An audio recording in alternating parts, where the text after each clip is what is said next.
तो व्यूअर्स, आप देख रहे हैं नॉलेज वाइब्स। माइक्रो इकोनॉमिक्स के क्वेश्चंस का एक छोटा सा संग्रह है जो विभिन्न बाजारों के कीमत निर्धारण से संबंधित जो टॉपिक है उससे लिए गए हैं। ये क्वेश्चंस पहले किसी न किसी कॉम्पिटिटिव एग्जाम में पूछे गए हैं और आगे भी इनके पूछे जाने की पूरी संभावना है। ये टीजीटी, पीजीटी और असिस्टेंट प्रोफेसर की जो इकोनॉमिक्स में तैयारी कर रहे हैं उनके लिए लाभदायी होंगे। आज का हमारा पहला क्वेश्चन है कि सामान्य संतुलन पर वस्तु की सीमांत लागत और सीमांत उपयोगिता कैसी होती है? बराबर होती है या बराबर नहीं होती है? दोनों शून्य होते हैं या दोनों धनात्मक होते हैं? तो देखिए, इसका जो आंसर है ना वो है बराबर होती है। जहां ब्रेक इवन पॉइंट होता है वहां किसी भी वस्तु की जो सीमांत लागत है वो उसकी सीमांत उपयोगिता के बराबर होगी। क्वेश्चन नंबर 2 है कि लर्नर के अनुसार एकाधिकारी फर्म वो है जिसकी वस्तु का मांग वक्र गिरता हुआ होता है, कम लोचदार होता है, उपयुक्त दोनों सही है या उपयुक्त में से कोई भी सही नहीं है। तो देखिए, जो लर्नर की एकाधिकारी शक्ति की माप है उसके अनुसार जो एकाधिकारी फर्म का मांग वक्र है वो गिरता हुआ और कम लोचदार होता है। यानी कि जो ऑप्शन सी है वो यहाँ पर सही है। ये गिरता हुआ होता है लेकिन ढाल इसका हल्का रहता है, ये कम लोचदार होता है। तेज अधिक लोचदार जो होगा वो बिल्कुल एकदम नीचे गिरता हुआ तेजी के साथ जाएगा, इसका ढाल ये होता है। इसलिए जो है ये कम लोचदार और गिरता हुआ होता है। और लर्नर ने जो एकाधिकारी शक्ति की माप दी के लिए जो इक्वेशन दिया है वो है आपका AR minus MC upon MR, या इसको लिख सकते हैं आप P minus MC upon P upon P, क्योंकि यहाँ पर जो AR होता है ये जो प्राइस है उसी के बराबर होता है। AR बराबर प्राइस होता है, यानी एवरेज रेवेन्यू जो है वो मूल्य के बराबर ही होगा। इसलिए जो लर्नर की एकाधिकारी शक्ति की जो माप है या उसके आधार पर जो वो वस्तु का मांग वक्र बताता है एकाधिकारी फर्म का, उसके लिए उसने गिरता हुआ और कम लोचदार जैसे शब्दों का प्रयोग किया है। इसके बाद तीसरा क्वेश्चन है कि कार उद्योग एक उदाहरण है एकाधिकृत प्रतियोगिता का, यानी मोनोपोलिस्टिक, या द्वैधिकार का, या अल्पाधिकार का, या फिर एकाधिकार का। तो कार उद्योग जो है ये उदाहरण है आपका अल्पाधिकार का। ऑप्शन सी जो है यहाँ पर सही है। अल्पाधिकार अपूर्ण प्रतियोगिता का ही एक रूप होती है जिसमें सेलर की संख्या इतनी कम होती है कि हर सेलर की जो सप्लाई है उसका मार्केट की सप्लाई पर, होल मार्केट की सप्लाई पर उसका एक समुचित प्रभाव पड़ता है, यानी उसको वो प्रभावित कर सकता है। और सभी सेलर ये बात अच्छी तरीके से जानते भी हैं। इसलिए जो कार उद्योग है वो अल्पाधिकार का ही एक उदाहरण है, क्योंकि कार बनाने वाली जो इंडस्ट्रीज हैं वो गिर उचरी होती हैं हर कंट्री में। चौथा है निक्त मांग मॉडल बताता है कीमत लोचता को, कीमत द्रव्यता को, मांग द्रव्यता को, या मांग लोचता को। तो देखिए, जो निक्त मांग मॉडल है वो आपका बताता है कीमत द्रव्यता को। यहाँ पर जो आपका बी ऑप्शन है ये सही है। कीमत द्रव्यता का मतलब ये होता है कि जो अल्पाधिकारी है वो अपनी फर्म, अपनी कीमत नीति की सामान्यतः परिवर्तन नहीं लाना चाहता। जितने भी अल्पाधिकारी हैं वो फर्म की कीमत नीति में कोई परिवर्तन लाना नहीं चाहते हैं। यदि आर्थिक दशाएं बदलें तो भी वो कीमतों को स्थिर ही रखना चाहते हैं। वो नहीं चाहते हैं कि उनकी कीमतों में बहुत ज्यादा उतार चढ़ाव हो। इसलिए निक्त मांग मॉडल जो है वो कीमत द्रव्यता की स्थिति को बताता है। इसके बाद अगला क्वेश्चन है, अधिकार के अंतर्गत कीमत के स्थिर रहने की प्रवृत्ति है, अस्थिर रहने की प्रवृत्ति है, या निम्न स्तर पर बनी रहती है, या इनमें से कोई भी सही नहीं है। तो देखिए, अभी पहले भी बताया है मैंने कि अल्पाधिकार जो है वो कीमत द्रव्यता को दिखाता है और यहाँ पर कीमतों में स्थिरता की प्रवृत्ति पाई जाती है। अल्पाधिकार में बहुत थोड़े से सेलर होते हैं जो आर्थिक दशाओं में परिवर्तन के बावजूद भी अपनी पुरानी कीमत पर बने रहना चाहते हैं। यहाँ पर आपका ऑप्शन ए राइट है कि स्थिर रहने की प्रवृत्ति पाई जाती है अल्पाधिकार के अंतर्गत कीमतों में। नेक्स्ट यानी क्वेश्चन 6 है कि किस बाजार में फर्म के उत्पादन की मांग पूर्णतः लोचदार नहीं होती? पूर्ण प्रतियोगिता में, पूर्ण प्रतियोगिता और एकाधिकार में, एकाधिकार और अपूर्ण प्रतियोगिता में, पूर्ण प्रतियोगिता एवं अपूर्ण प्रतियोगिता में। तो देखिए यहाँ पर जो आपका सही ऑप्शन है वो आ जाएगा एकाधिकार और अपूर्ण प्रतियोगिता में। यहाँ पर जो आपका सही ऑप्शन है वो तीसरा है, यानी कि एकाधिकार और अपूर्ण प्रतियोगिता में फर्मों की जो मांग है उत्पादन की वो पूर्णतः लोचदार नहीं होती। इसको दूसरी लैंग्वेज में आप ये भी कह सकते हैं कि केवल मात्र आपकी जो पूर्ण प्रतियोगिता है उसी में फर्म के उत्पादन की मांग पूर्णतः लोचदार होती है, क्योंकि इसमें देखिए पूर्ण प्रतियोगिता आ रही है, एक अधिकार आ रहा है, तो इसे काट देंगे, और यहाँ भी पूर्ण प्रतियोगिता आ रहा है और अपूर्ण प्रतियोगिता आ रहा है, तो ये इसमें और इसमें कोई भी चीज एक साथ अचानक समान नहीं हो सकते हैं। एक अधिकार और फिर अपूर्ण प्रतियोगिता जिसमें आपकी सारी स्थितियां आ गई, इसमें आपकी अल्पाधिकार भी आ गया, द्वैधिकार भी आ गया, और आपका जो मोनोपोलिस्टिक कंपटीशन है यानी एकाधिकारात्मक प्रतियोगिता जिसे कहते हैं वो भी आ गया। तो यहाँ पर ऑप्शन आपका सी सही है। पूर्ण मांग का जो वक्र है या उत्पादन की जो मांग है वो पूर्णतः लोचदार नहीं होगा एकाधिकार और अपूर्ण प्रतियोगिता में। या ऐसे भी कह सकते हैं कि बाजार में फर्म के उत्पादन का जो मांग है वो पूर्णतः लोचदार एकमात्र पूर्ण प्रतियोगिता की स्थिति में हो सकता है। इसके बाद अगला क्वेश्चन है क्वेश्चन नंबर 7। तो यहाँ पर है कि अल्पाधिकार के अंतर्गत मूल्य निर्धारण का कोई निश्चित सिद्धांत नहीं है। ये सही है, गलत है, अनिश्चित है, या इसमें से कोई भी सही नहीं है?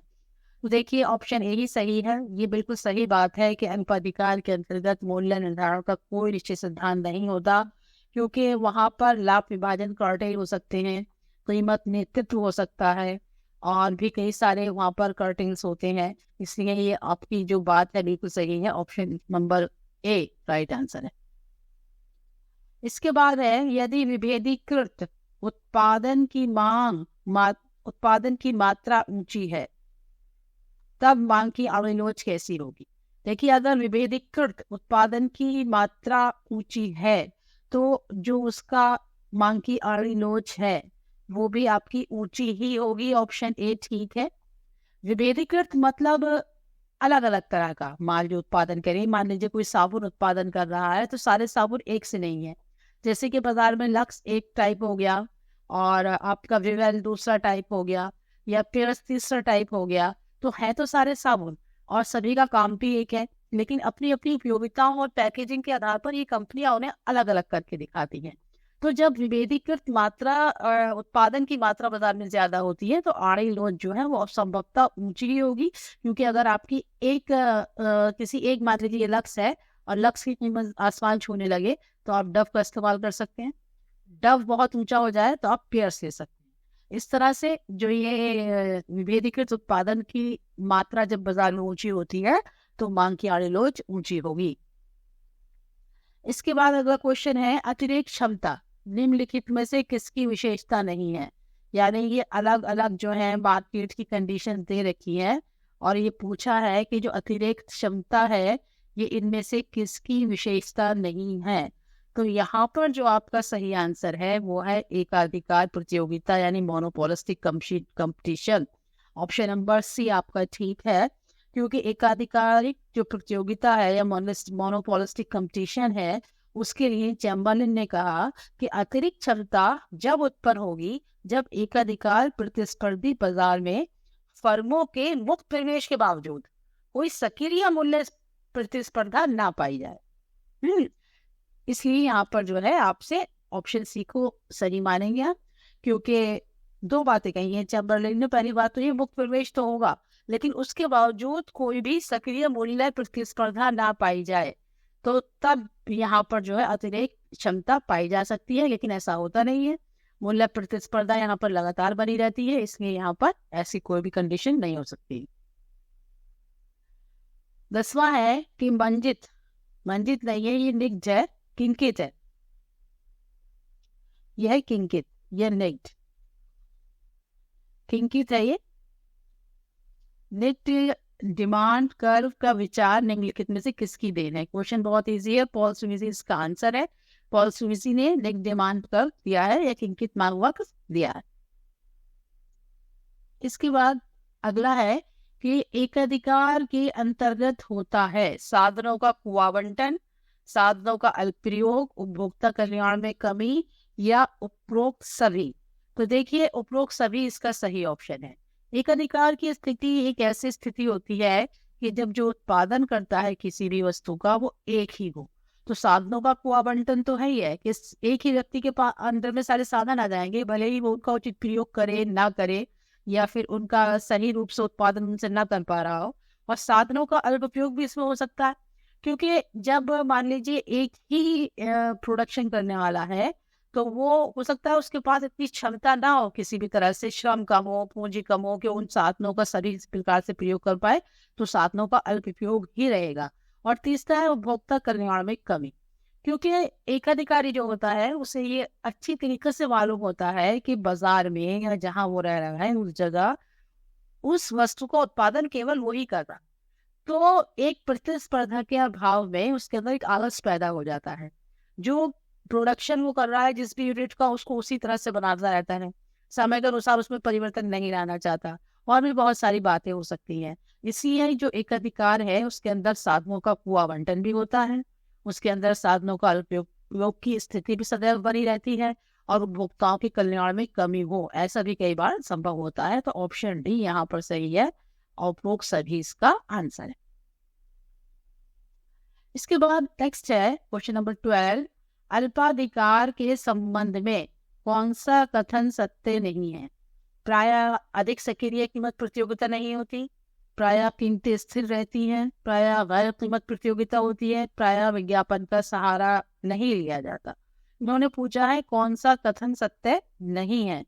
तो यहाँ पर जो है आपका उसमें सही नहीं है या विज्ञापन का सहारा लिया जाता है। जो डी आंसर है ये इसमें सही ऑप्शन है। कौन सा कथन सत्य नहीं है? तो ये नहीं है, क्योंकि सक्रिय कीमत प्रतियोगिता अल्पाधिकार में नहीं होती है, कार्टेल्स चलते हैं, कीमतें स्थिर रहती है, बिल्कुल सही है। और गैर प्रतियोगिता भी होती है, क्योंकि कभी कभी अल्पाधिकार में जो उत्पादक है वो उत्पादन के पार्ट को बांट लेते हैं।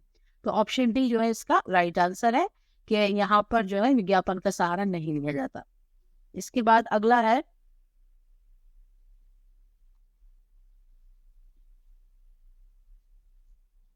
क्वेश्चन नंबर 13 है कि अपूर्ण प्रतियोगिता में फर्म का मांग वक्र ऋणात्मक ढाल वाला होता है, इसके पीछे क्या रीजन है? विक्रेताओं की संख्या कम होना, भैया फिर बाजार के बारे में अपूर्ण ज्ञान होना, या फिर वस्तु विभेद होना, या फिर फर्मों के प्रवेश पर जो है प्रतिबंध है। यहाँ पर है प्रतिबंध होना। तो इस संबंध में एक आ जा सकता है कि जो उत्पाद विभेदीकरण है और प्रतिस्थापन वस्तुओं का जो उत्पादन होता है उसी की वजह से अपूर्ण प्रतियोगिता में फर्म कर मांग वक्र का ढाल ऋणात्मक होता है। ऑप्शन सी सही है। इसके पीछे दो रीजन होते हैं, एक तो वस्तु विभेद और दूसरा प्रतिस्थापन वस्तु। तो यहाँ पर आपका जो है ऑप्शन सी बिल्कुल सही। नेक्स्ट है क्वेश्चन नंबर 14, निम्नलिखित में से कौन फर्म की एकाधिकारी शक्ति का सही मापक है? तो ये एकाधिकारी शक्ति का जो सही मापक होता है वो होता है AR-MC, यानी ऑप्शन सी यहाँ पर आपका राइट आंसर है। इसके बाद क्वेश्चन नंबर 15 है कि उपभोक्ता वस्तु की मांग क्यों करता है? तो देखिए कोई भी उपभोक्ता जब किसी वस्तु की मांग करता है तो वो उसकी उपयोगिता के कारण करता है। किसी भी कस्टमर द्वारा किसी भी वस्तु की मांग सिर्फ इसलिए की जाती है कि उसको जरूरत होती है। ऑप्शन यहाँ पर सही है ए, कम लागत या कम कीमत या इन दोनों की वजह से किसी वस्तु की मांग बढ़ तो सकती है लेकिन उत्पन्न नहीं हो सकती, और उपयुक्त में से कोई नहीं, ये भी गलत आंसर है। तो इस क्वेश्चन के लिए जो सबसे सटीक आंसर है वो उपयोगिता के कारण ऑप्शन ए है। इसके बाद एक क्वेश्चन ये है जिसका जवाब आप लोगों को हमें कमेंट में बताना है कि आड़ी लोच अधिक होने का तात्पर्य क्या होता है।